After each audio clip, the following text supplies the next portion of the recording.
ආයිබෝවන් අද වීඩියෝ එකකින් සරල ප්‍රෝග්‍රෑම් එකක් හදන්නයි සූදානම් වෙන්නේ. මම අලුත් ප්‍රොජෙක්ට් එකක් හදාගන්නම් මේ new project කියන එකට ගිහිල්ලා.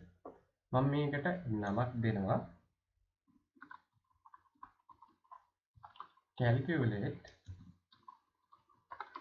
average කියලා. මම select කරලා තියෙන්නේ Windows Forms application කියන එක. ඕකේ කරන්න.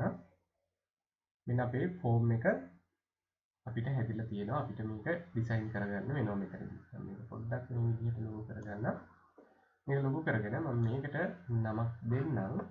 මෙන්න මෙතෙන් text කියන එකෙන් calculate average කියලා. බලන්න මෙතනින් calculate average කියලා title එක වෙනස් වුණා. මම මේකට අවශ්‍ය component ටිකක් යොදා ගන්නවා. මම මේකට ගන්නවා text box එකක්.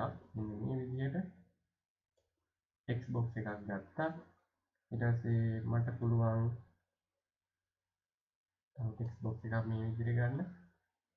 තව text box එකක් මේ විදිහට text box තුනක් මම මේකට යොදා ගන්නවා. මම මේ ප්‍රෝග්‍රෑම් එකේදී ලියන්න බලාපොරොත්තු වෙන්නේ විෂයන් තුනක ලකුණු දුන්නට පස්සේ බටන් එකක් ක්ලික් කරලා මේ විෂයන් තුනේ මුළු ලකුණු ගාන සහ මේ විෂයන් තුනේ සාමාන්‍ය ගාන හොයාගන්නේ කොහොමද කියලා ප්‍රෝග්‍රෑම් එකක් ලියන්න. ඉතින් මේකට මට තව අවශ්‍ය වෙනවා බටන් එකක්. මම බටන් එකක් මේ විදිහට දාගන්නම්. මේ බටන් එක මේ විදිහට අතුලු කරගමු. ඊට පස්සේ මට ඕන වෙනවා ටෝටල් එක පෙන්වන්න සහ රිසල්ට් එක මේ ඇවරේජ් එක පෙන්වන්න ලේබල් දෙකක්. මම මේ විදිහට ලේබල් දෙකක් ගෙනත් තියාගන්නම්. ඉතින් තව ලේබල් එකක් මෙතනින් මම ගෙනත් තියාගත්තා. දැන් අපේ ෆෝම් එකේ ඩිසයින් එක හදලා ඉවරයි. නමුත් මේවා අපි නම් කරන්න ඕනේ. නම් තියෙන ඒවා වෙනස් කරගන්න ඕනේ. මේවා තිබ්බ කියලා ගැටලුවකුත් නැහැ. නමුත් අපිට හඳුනා ගැනීමේ පහසුව සඳහා මම මේ වගේ නම් මේ විදිහට වෙනස් කරගන්නවා. මම මේකට නමක් දෙනවා txt sub1 කියලා. subject 1 කියන එක. මේකට නම දෙන්නේ txt sub2 කියලා. මේකට මම දෙනවා txt sub3 කියලා. ඊට පස්සේ මෙන්න මේ බටන් එකට බටන් එකේ ටෙක්ස්ට් එක මම වෙනස් කරනවා calculate කියලා. ඊට පස්සේ බටන් එකේ name එක මම වෙනස් කරනවා btn calculate කියලා.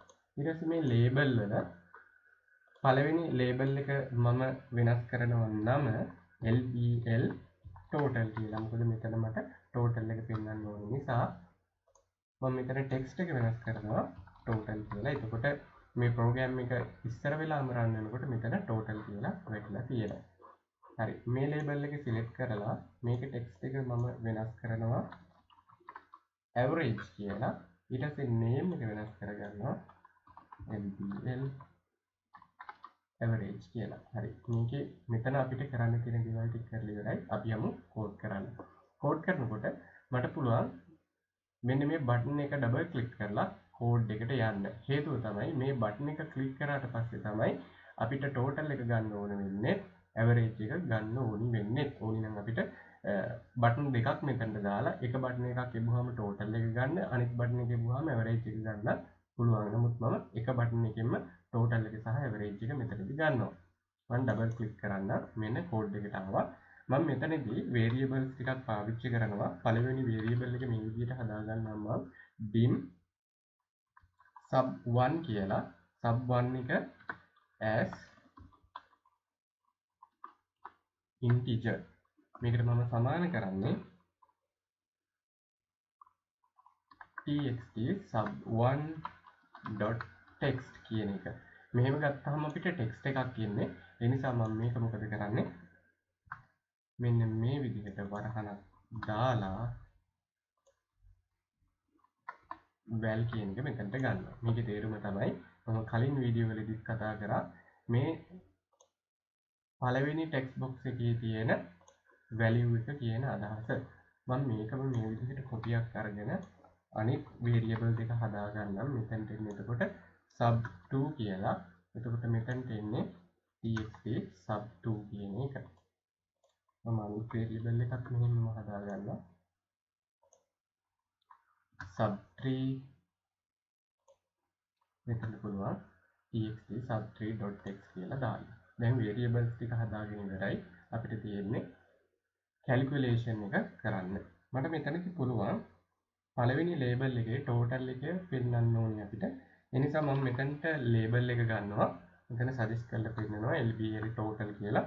මේකේ text එකට මට දාගන්න ඕනේ සමාන කරගන්නවා මෙන්න මේ text box තුනේ තියෙන value 3 එකතු කරලා ඒකේ total එක මෙන්න මේ LBL total කියන එකේ text එකට මට දාගන්න ඕනේ වෙනවා. ඒ නිසා මම මෙතනදී sub1 එකතු කිරීම sub2 එකතු කිරීම sub3 කියලා මෙන්න මේ විදිහට type කරගන්නවා. එතකොට මේකේ තේරුම තමයි sub1 කියලා කියන්නේ පළවෙනි text box එකේ value එක, sub2 කියන්නේ දෙවෙනි text box එකේ value එක, sub3 කියන්නේ තුන්වෙනි text box එකේ value එක. එතකොට මේ එතන එකතු කිරීම මම දාලා තියෙනවා. එතකොට මේ value තුනේ එකතුව මෙන්න මේ total එකේ print වෙනවා. හරි. දැන් අපි total එක හොයාගෙන ඉවරයි. දැන් අපිට තියෙන්නේ average එක හොයාගන්න. මම මෙතන ගන්නවා LBL average කියන එක dot text සමානයි. දැන් මට පුළුවන් මෙහෙම දෙයක් කරන්න. මම මෙන්න මේ තුන මේ විදිහට copy කරලා අරගෙන මම මෙතනට ගන්නවා.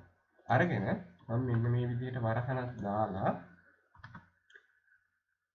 මේ සංඛ්‍යා තුනෙන් එහෙම නැත්නම් මේ value තුනෙන් එන එකතුව බෙදනවා තුනෙන්. එහෙමනේ අපි සාමාන්‍යයෙන් average එක ගන්න.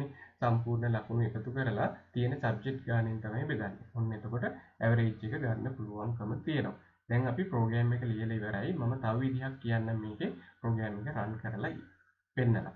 දැන් මම program එක run කරන්න. program එක run වුණා. මම මෙතනට දාන්නම් 55යි කියලා 23යි 87යි. දැන් මම calculate කියන බටන් එක ගිහුවාම මෙතනින් total එක පෙන්වන්න ඕනේ. මෙතනින් average එක පෙන්වන්න ඕනේ. මම calculate එක බලන්න. total එක මෙතන පෙන්නනවා. average එක මෙතන පෙන්නනවා. average එක මෙතන පෙන්නනවා. හරි. මම මේක close කරන්නම්. close කරලා මම තව විදිහක් කියන්නම් මේකට මට කරන්න පුළුවන් දෙයක්. ඒ තමයි මම මෙතනින් තව variable එකක් හදා ගන්නවා. dim total කියලා. මේකත් මම ගන්නෙ integer කියන එක. හරිද? integer කියන එක තමයි ගන්න. ඊට පස්සේ මට පුළුවන් මෙන්න මෙතනදී total කියන එක මේ විදිහට අරගෙන total එකට සමාන කරන්න මෙන්න මේක. මොකක්ද? මේක මේ ලේසි කරන විදිහ. මේක මම කට් කරගෙන මෙන්න මෙතනට දානවා. එතකොට දැන් මේකේ තේරුම තමයි total එකේ තියෙන්නේ මෙන්න මේ value තුනේ එකතුව කියන එක. එතකොට මේ LBL total.text කියන එකට අපිට සමාන කරන්න අවශ්‍ය වෙන්නේ නැහැ. මෙන්න මේක මට කෙලින්ම සමාන කරන්න පුළුවන් මෙන්න මේ total කියන variable එක. හරිද? එතකොට මෙතනත් අපිට ලේසියිනේ. මෙතන කොහොම මොකද්ද කරන්න තියෙන්නේ? මෙතන කරන්න තියෙන්නේ total කියන එකෙන් total කියන එක තුනෙන් බෙදලා ගන්නවා. එතකොට average එක ගන්න පුළුවන් හැකියාව තියෙනවා. මම මෙතනට average එකට integer කියන එක අරන් තියෙන්නේ. ඉදිරි වීඩියෝ වලදී අපි කතා කරමු මේකට කොහොමද වෙනත් data type එකක් අරගෙන වැඩ කරන්නේ කියලා. හරි. මම මේක නැවතත් run කරන්නම්. මම මෙතනට දාන්නම් 55යි 28යි 87 මේ විදිහට දාලා calculate කරන්න. මෙන්න බලන්න. අපිට ඇවිල්ලා තියෙනවා total එක ඇවිල්ලා තියෙනවා. ඒ වගේම average එක ඇවිල්ලා තියෙනවා. හරි. අපි බලමු. 8යි 9යි 85 බලමු දැන්. හරි. මේ විදිහට ඇවිල්ලා තියෙනවා. මම මේකට CA වතුනක් දාගෙන යන්න. මෙහෙම. CA වතුනක්. ඒතකොට 300ක් එන්න ඕනේ. මෙතනට 100ක් එන්න ඕනේ. බලන්න. total එක 300යි, average එක 100යි. හරි. දැන් අපි program එක ලියලා ඉවරයි. බලන්න ඉස්සර වෙලා මෙන්න මේ line එක මේ ටික මම මෙතනට දාලා තිබ්බේ. ඒකම මම total කියන variable එකට assign කරගත්තා මේ value තුනේ එකතු. එතකොට අපිට ලස්සනට ගන්න පුළුවන් වුණා මෙන්න මෙතන total කියන එක විතරයි දාන්න ඕනේ. මෙන්න මෙතනට අපිට මෙන්න මේ ටික දාගන්න ඕනේ වුණේ නැහැ. total කියන variable එක විතරක් දාලා අපිට වැඩේ ලස්සනට කරගන්න පුළුවන්කම ලැබුණා. ඉතින් Microsoft Visual Basic පිළිබඳව තවත් මේ වගේ දේවල් දැනගන්න thingEve YouTube channel එකත් එක්ක දිගටම රැඳී ඉන්න. ඔයාලා හැම දිනකටම සුබ දවසක්.